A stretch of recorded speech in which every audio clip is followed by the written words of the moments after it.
심판을 받으리라 하시니라. 아멘. 시간이 참 빠른 것 같습니다. 작년에 대강절 촛불을 켠 지가 엊그제 같은데 벌써 1년이 지났습니다. 우리는 이 땅에 성육신하신 그리스도가 오신 날을 기다리면서 주일마다 매주일 촛불 하나를 켭니다. 그래서 지난 주일날 촛불이 하나 켜졌죠. 대강절에는 이 땅에 오신 그리스도를 묵상하는 것이 우리의 신앙에 참 유익합니다.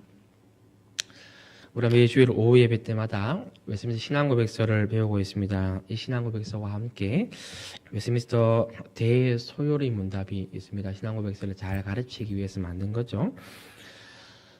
웨스민스터 대소요리 문답이 다른 요리 문답들에 비해서 가진 장점들이 많이 있는데 그 중에 하나가 바로 그리스도의 생애에 관해서 언급할 뿐만 아니라 아주 자세히 다루고 있다는 점입니다. 우리가 이 땅에 오신 그리스도를 생각할 때 성육신하신 그리스도, 그리고 십자가에서 고난받고 죽으신 그리스도를 많이 생각합니다. 말하자면 그리스도의 탄생과 죽음에 대해서 묵상을 많이 합니다.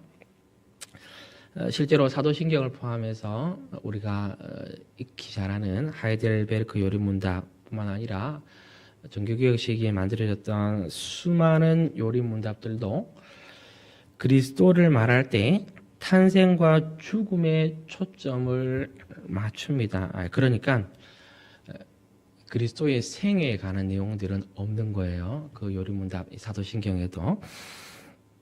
그리스도께서 지상생애에서 어떤 생애를 사셨고 그리스도의 지상생애가 우리 구원에 어떤 의미가 있는지에 대해서는 사도신경을 포함해서 대다수의 요리문답들이 사실상 다루고 있지는 않습니다. 그러나 독특하게도 웨스민스터 소요리문답은 그리스도의 생애를 말하고 심지어 웨스민스터 대요리문답은 그리스도의 생애를 한 파트로 딱 떨어떼가지고 한 파트 전체를 그리스도의 생애에 관해서 말할 만큼 풍성하게 다루고 있습니다.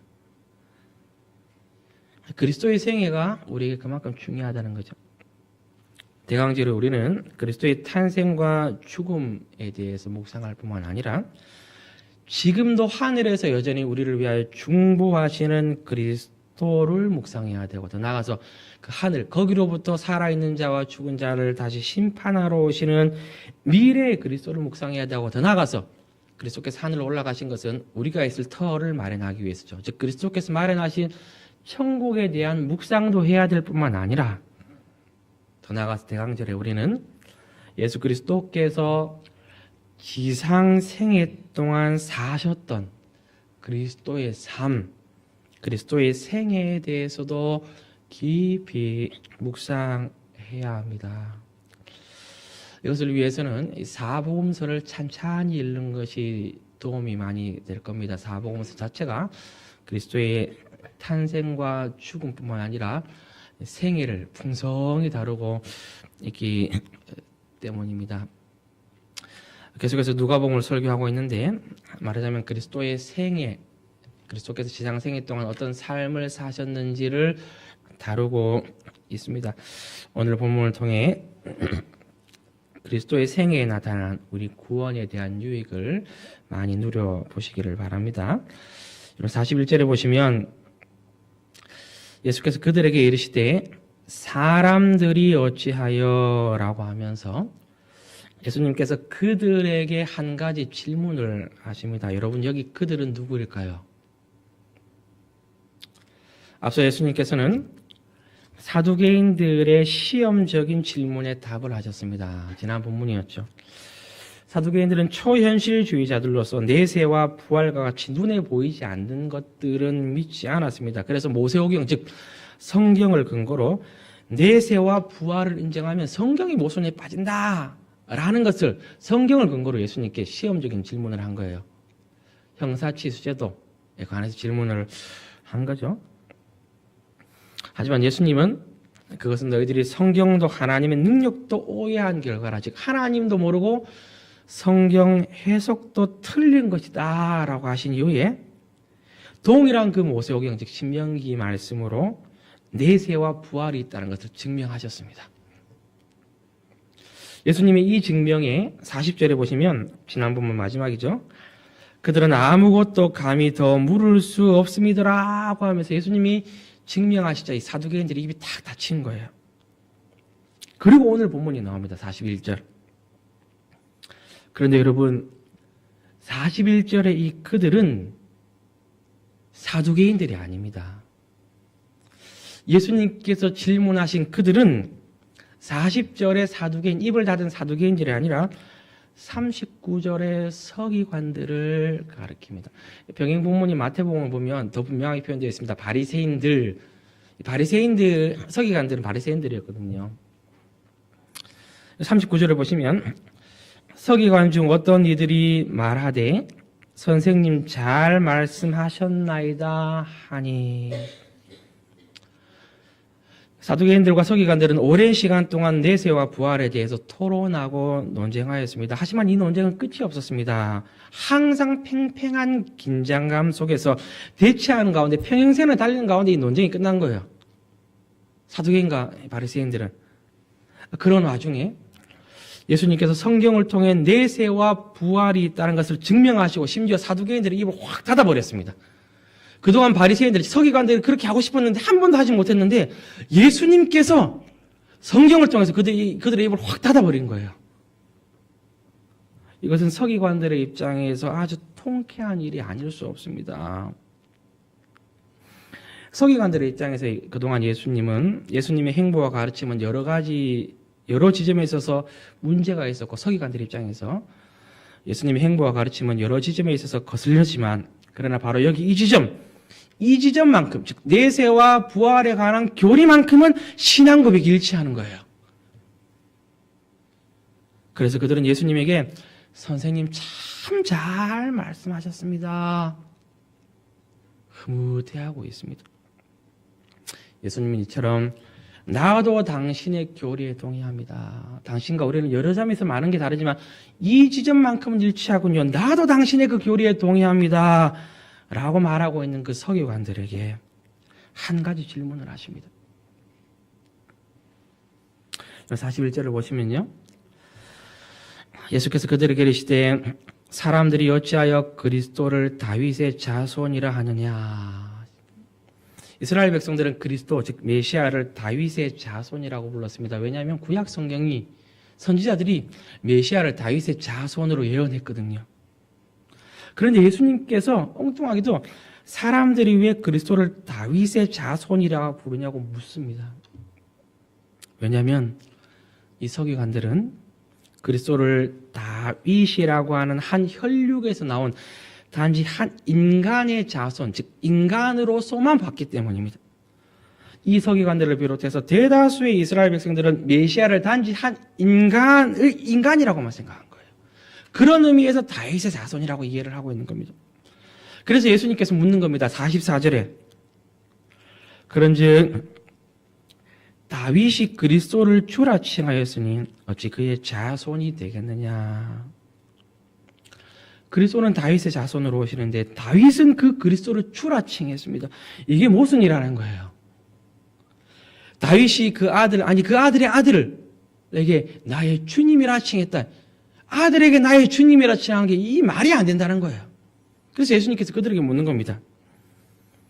그리스도가 단지 인간이라면, 단지 혈육을 낳은 인간이라면, 그런 의미로서 다윗의 자손이라면 다윗이 어찌하여 자기의 자손을 주님이라고 부를 수 있느냐는 겁니다.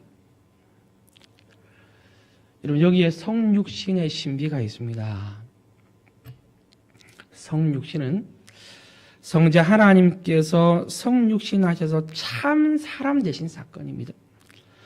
따라서 육신으로서는 다윗의 자손이지만 동시에 그리스도는 영원하신 하나님과 동일 본질이신 하나님의 아들 곧 하나님이십니다. 서기관들의 입장에서는 사실 도무지 이게 이해가 되지 않는 거예요. 인간이지 하나님이라니. 참 하나님이 성육신 하신다는 것도 이해할 수 없고 참 하나님이 동시에 참 사람이라는 것도 이해할 수가 없습니다. 성자의 위격 안에 신성과 인성을 동시에 가지신, 하지만 신성과 인성이 혼합되지도 않고 변화되지도 않고 분리되지도 않고 단절되지도 않는 참 하나님이시자 참 사람이란 존재 자체를 인간의 이성으로는 도무지 이해할 수 없는 겁니다. 하나님이면 하나님이고 사람이면 사람이지, 하나님께서 약속하신 그리스도께서 참 하나님이시자 참 사람이라고 하는 이 존재 자체에 대한 개념은 이 서기관들의 머릿속에는 없는 거예요. 여러분, 여기에 바로 이 서기관들의 불신앙이 있습니다. 서기관들은 예수님에게 당신과 우리들은 신앙 고백이 일치하는 지점이 있군요 라고 말하지만, 그리고 그 말 자체는 진심이라고 할지라도 서기관들은 지금 예수님을 죽이려고 하고 있는 상황입니다. 서기관들은 지금 예수님을 죽이려고 하고 있는 상황입니다.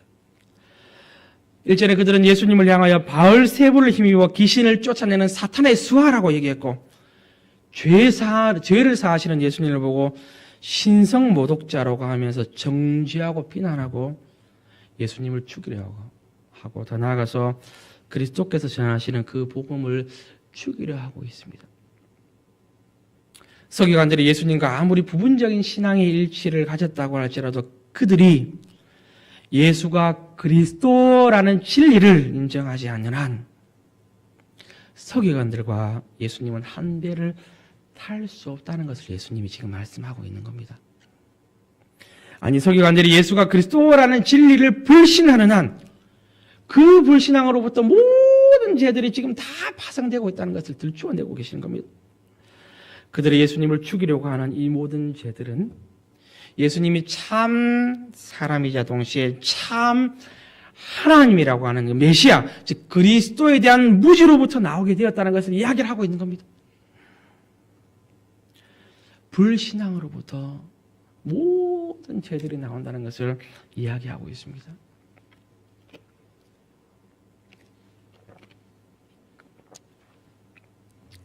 그리고 제 인생에서 지울 수 없는 숫자가 있습니다.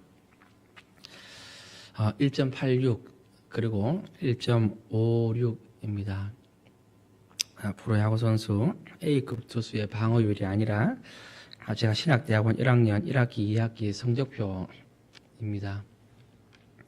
1학년 겨울방학 때, 1학년 마치고 겨울방학 때 성적표가 날라왔는데, 성적표만 날라온 것이 아니라 학사 경고장도 같이 날라왔습니다. 제가 그 학사 경고장을 신대원 졸업 앨범 안에 고이 와서 간직하고 있습니다.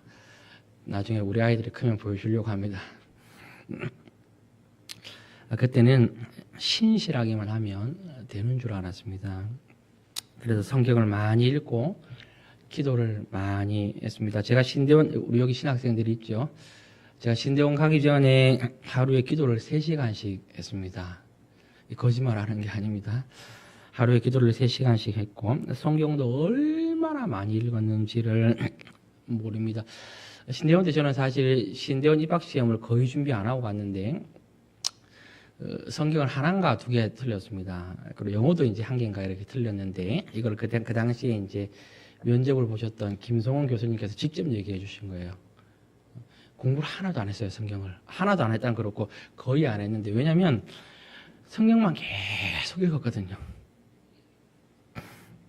그리고 신대원 때도 그렇게 했습니다. 공부 안 하고 성경만 많이 읽고 기도 모임을 만들어서 기도를 많이 했습니다. 저를 포함해서 3명의 친구들이 매일 점심만 되면 신대원 가면 배단위 기도원이라고 산이 있습니다. 이 배단위였던 것 같은데, 매일 점심만 되면 산에 올라가서 산 기도를 1시간씩 하고 왔습니다. 점심 안 먹고. 그리고 저녁에는 5시 혹은 6시 혹은 저녁 먹기 전에 혹은 후에 또 산에 올라가서 기도를 하고, 또 늦은 저녁에는 지하에 있는 이 기도실에 가서 기도를 했습니다. 그렇게 성경 읽고 기도만 하니까, 신학 공부를 안 하니까 1.86, 1.56이라고 하는 학사 경고장이 날라왔습니다. 그리고 1학년 겨울, 그때는 이제 신학 공부를 하면 안 되는 줄 알았어요. 성경 읽고 기도를 해야 되는 줄 알았는데, 그리고 1학년 겨울방학 때 제게 어떤 계기가 있었는데 이 계기는 너무 장한 긴 사건이라서 설명을 다 할 수 없지만 어쨌든 그 계기로 인해서 기도하고 성경만 읽으면 안 된다라는 사실을 절실하게 깨달았습니다. 그러면 이단이 될 수도 있다는 것을 심각하게 깨닫고 성경을 열심히 공부해야 되겠다고 다짐한 적이 있습니다. 지난주 오예배 때 제가 이제 대학생 때 그동안 그 교회를 건물로 알고 있다가 대학생 때 교회는 건물이 아니죠라는 이 가스펠성을 듣고 교회는 성도의 모임이라는 것, 신자들의 모임이라는 걸 바꿨다고 했잖아요. 그 이후로 제가 31살 때 신지원 갔거든요. 그 이후로 성경만 계속 읽으니까 다시 교회는 신자의 몸이 아니라 건물이라는 교류로 바뀌었습니다. 제가 왜냐면 성경을 읽으니까 교회는 성전, 건물이거든요. 다시 바뀐 거예요.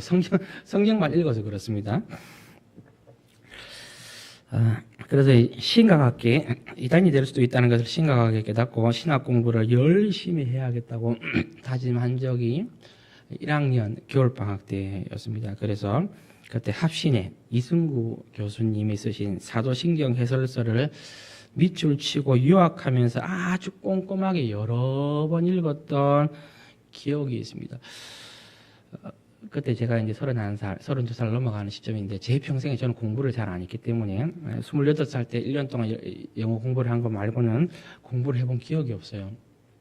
그러니까 처음 공부하는 거니까 이해도 안 되고 얼마나 어려웠겠습니까? 근데 눈물을 흘리면서 정말로 열심히 공부를 했습니다. 제가 그때 사도신경을 공부하면서 몇 챕터마다 충격을 받았습니다. 아, 이게 이런 내용이었어? 이게 이런 내용이었어? 다 충격을 받았는데 그 중에 하나가 아주 기억에 남는 것이 있습니다. 몸의 부활에 관한 것입니다. 저는 그때 마지막 날 예수님이 다시 오시면 우리의 몸이 부활한다는 사실을 그때 처음 알았습니다. 31, 32, 32이었을 것 같은데 초에 처음 알았어요. 예수 그리스도가 다시 오시면 그때 나의 몸이 부활한다는 것을 처음 알았어요. 4살 때부터 교회를 다니면서 평생 사도신경을 예배 때마다 배웠는데 처음 알았어요. 몸이 부활하다는 거죠.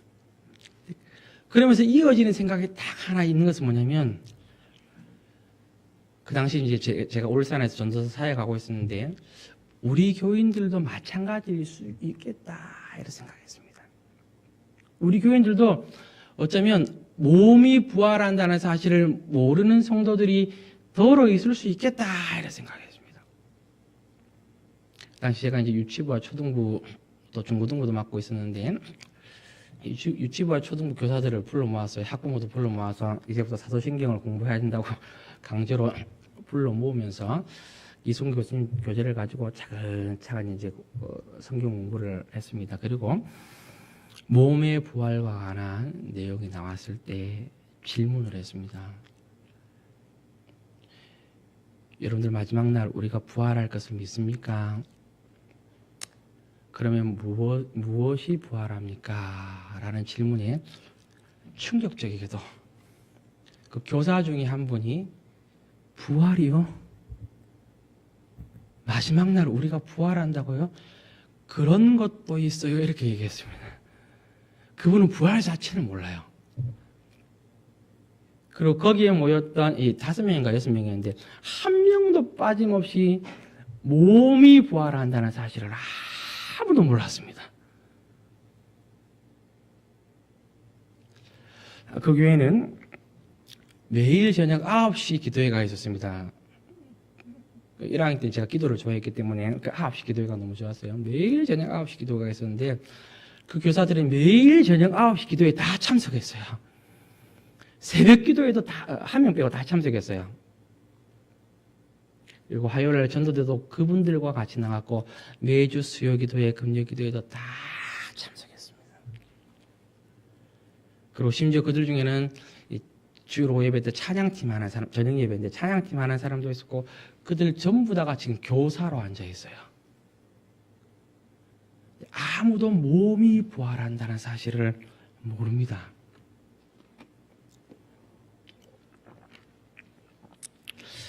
그리고 제가 경산으로 사역지를 옮겨서 작년 성경 공부관을 운영하는데 거기에 한 7, 8명이 있었던 것 같습니다. 그때도 동일한 질문을 했는데 그 7, 8명 단 한 명도 몸이 부활한다는 사실을 몰랐습니다. 부활 자체를 몰랐던 것이 아니라 우리의 몸이 부활하는 걸 모르는 거예요. 영이 부활하죠. 영혼이 부활하죠. 몸이 부활하는 걸 모르는 거예요. 그리고 그 이후에 제가 진주를 거쳐서 대구에 갔는데 대구에서 성경 공부만을 많이 인도를 했거든요. 거기에서도 한두 명 권사님을 제외하고 모두가 몸이 부활한다는 사실을 몰랐어요. 여러분, 성경 공부만에 나온 사람들은 다 신앙에 열심히 있는 사람들입니다. 여러분, 이게 신기하지 않습니까?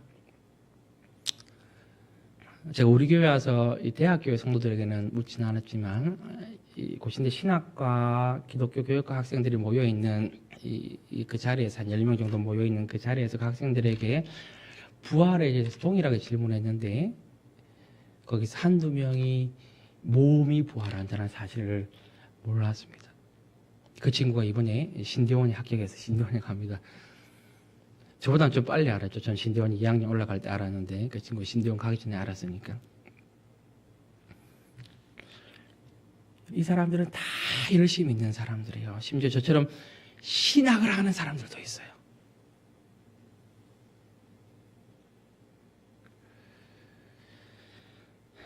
우리의 질문은 이것입니다.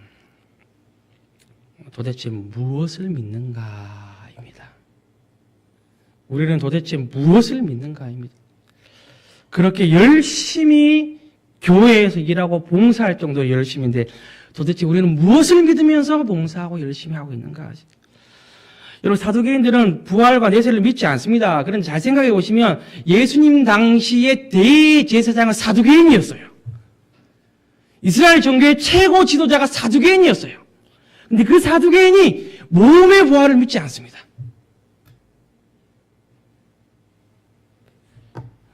사실 과연 이게 충격적인 거죠. 예수가 그리스도라는 것을 믿는 것은 사도신경을 알고 믿는 것을 이야기합니다.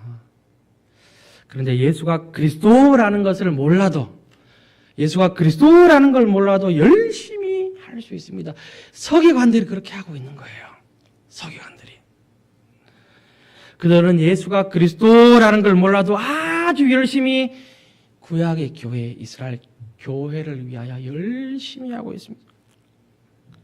그러나 예수님께서 이 서기관들의 무지에 따른 불신앙, 이 무지에 따른 불신앙, 예수가 그리스도라는 것 모르고 불신앙하는 이 불신앙이 얼마나 위험하고 심각한 결과를 낳는지를 경고하십니다. 여러분들 46절을 같이 읽어보겠습니다. 46절을요. 시작. 긴 옷을 입고 다니는 것을 원하며 시장에서 문안받는 것과 해당의 높은 자리와 잔치의 윗자리를 좋아하는 서기관들을 삼가라. 46절 마지막에 보시면요. 서기관들을 삼가라고 합니다. 서기관들을 주의하라, 조심하라는 뜻입니다. 예수님께서 이 이야기를 45절에 제자들에게 말씀하셨습니다. 그리스도에 대한 무지에 따른 불신앙, 예수가 그리스도라는 것을 모르는 불신앙, 이 무지에 따른 불신앙이 얼마나 심각한 패단을 가져오는지 예수님께서 그 패단을 고발하시면서 그들을 삼가라 이렇게 얘기하고 있습니다. 46절, 47절을 다시 보시면요. 긴 옷을 입고 다니는 것을 원하며 시장에서 문안받는 것과 회당의 높은 자리와 잔치의 윗자리를 좋아하는 서기관들을 삼가라. 그들은 과부의 가산을 삼키며 외식으로 길게 기도하니 그들이 더 엄중한 심판을 받으리라 하시니라. 이 서기관들은 긴 옷을 입고 다녔는데 이것은 그들의 신분과 지위를 나타내는 것입니다. 나는 이만한 신분과 지위에 있다는 거예요. 너희들과는 구별된다는 겁니다. 그리고 서기관들은 시장에서 문안받는 것, 회당에서 높은 자리와 잔치 윗자리를 좋아했는데 이것도 내가 그런 신분이라는 걸 드러내는 겁니다. 더 나아가 47절에 오래 기도하는 것도 서기관들이 이처럼 경건한 사람이라는 것을 드러내주는 행위입니다. 서기관들은 계속 이렇게 했어요.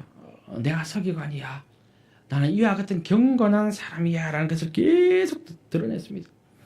그래서 무릇 사람들에게 칭찬과 인정과 존경을 받기를 원했습니다. 하지만 예수님께서는 그들의 행위 이면에 있는 탐욕과 허영과 외식들을 그들의 행위를 통하여 들추어내신 겁니다.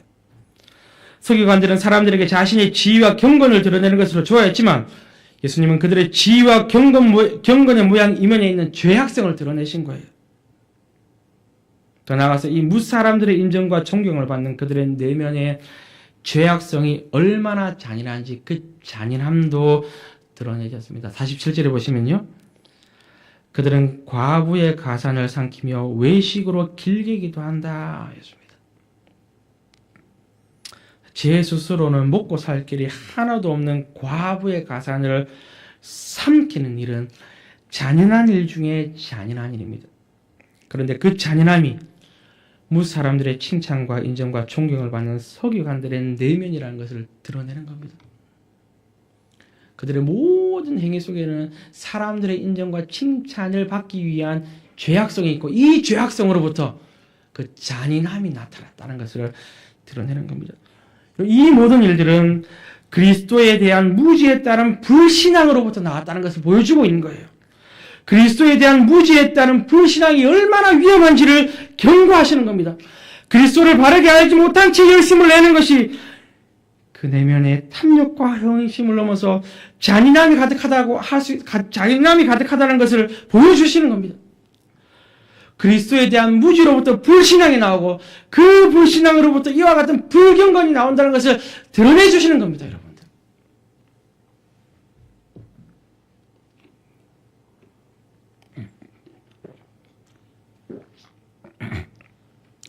종교개혁자 칼빈이 기독교 강요를 쓴 목적은 신앙에 대한 조금이라도 열심을 가진 사람들이 참된 경건에 이르를 수 있도록 하기 위해서입니다. 다시요.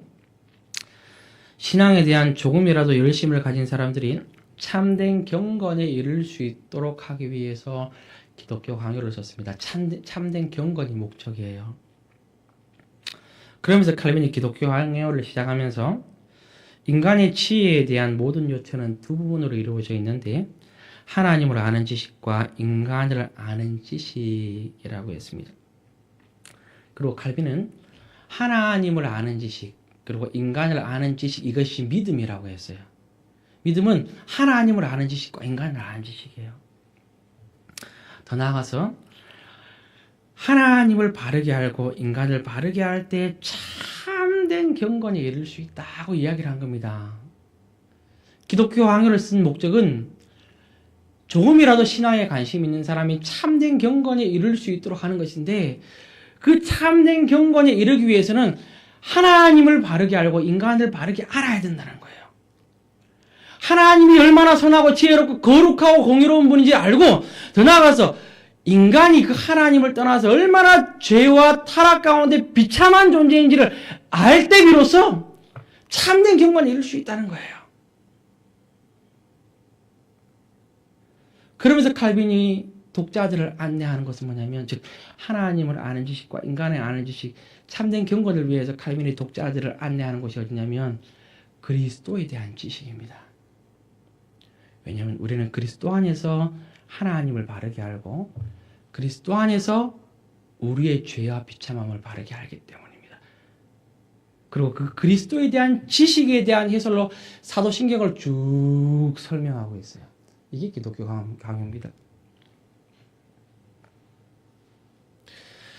칼빈이 기독교 강요에서 로마 교회의 오류를 아주 많이 드러내는데 로마 교회의 오류를 단 한마디로 요약하면 그리스도를 모른답니다.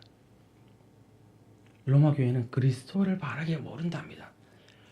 그리스도에 대한 무지로부터 이와 같은 수많은 오류들이 나타난다는 거예요.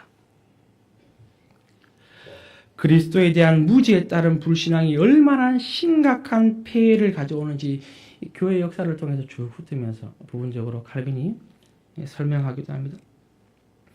이 서기관들의 불신앙의 원인은 그리스도에 대한 무지입니다. 다윗의 자손에 대한 무지입니다. 그가 단지 인간이라고만 이해하는 무지입니다. 그리고 이 서기관들의 무지에 따른 불신앙으로부터 불경건이 나왔습니다. 서기관들의 불경건에 대한 원인도 그리스도에 대한 무지입니다. 그리스도에 대한 무지로부터 불신앙과 불경건이 나옵니다. 이게 오늘 본문입니다. 반대로 그리스도에 대한 지식으로부터 하나님의 거룩하심과 위대하심을 알고 그리스도를 알므로 우리 자신이 얼마나 죄와 비참함에 빠져 있는지를 깨닫게 됩니다. 그래서 그리스도 안에서 우리가 하나님을 예배할 때 참된 경건이 이룰 수 있다는 것을 강조합니다. 베드로 사도는 말세에 일어날 일을 쭉 설명하면서 베드로서 3장에 말세 때에 그리스도를 부인하고 종말을 부인하는 수많은 사람들이 일어날 때 그때 너희들은 거룩한 행실과 경건함으로 새 하늘과 새 땅을 소망하라 이렇게 명령합니다. 거룩한 행실과 경건함으로 새 하늘과 새 땅을 소망하라 명령하면서 거룩한 행실과 경건함으로 새 하늘과 새 땅을 소망할 수 있는 비결을 알려주는데 베드로가 이렇게 얘기합니다. 오직 우리 주 곧 구주 예수 그리스도의 은혜와 그를 아는 지식에서 자라가라. 오직 우리 주 곧 구주 예수 그리스도와 그리스도의 은혜와 그를 아는 지식에서 자라가라. 따라서 여러분, 우리는 그리스도를 아는 것이 중요합니다. 그리스도를 알 때 참된 경건이 우리에게서 나오기 때문입니다. 여러분, 그 그리스도는 누구십니까? 43절을 같이 한번 읽어보겠습니다. 43절에요.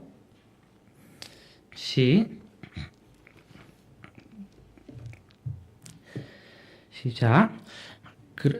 내가 내 원수를 내 발등상으로 삼을 때까지 내 우편에 앉았으라 하셨도다 하셨느니라.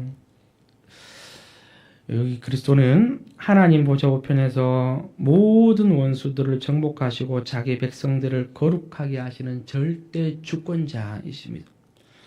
그리스도는 우주의 우리의 창조주이시고 구원자이시고 동시에 우리의 삶의 주인 되시는 주님이십니다. 그리스도는 우리의 모든 생명의 수요자이시자 우리 인생의 모든 날의 주관자이십니다. 그래서 이 주일을 주님의 날이라고 부릅니다. 주일을 주님의 날이라고 부르는 것은 주일만 주님의 날이 아니라 우리 인생의 모든 날이 주님의 주권 안에 있는 주님의 날이라는 뜻입니다.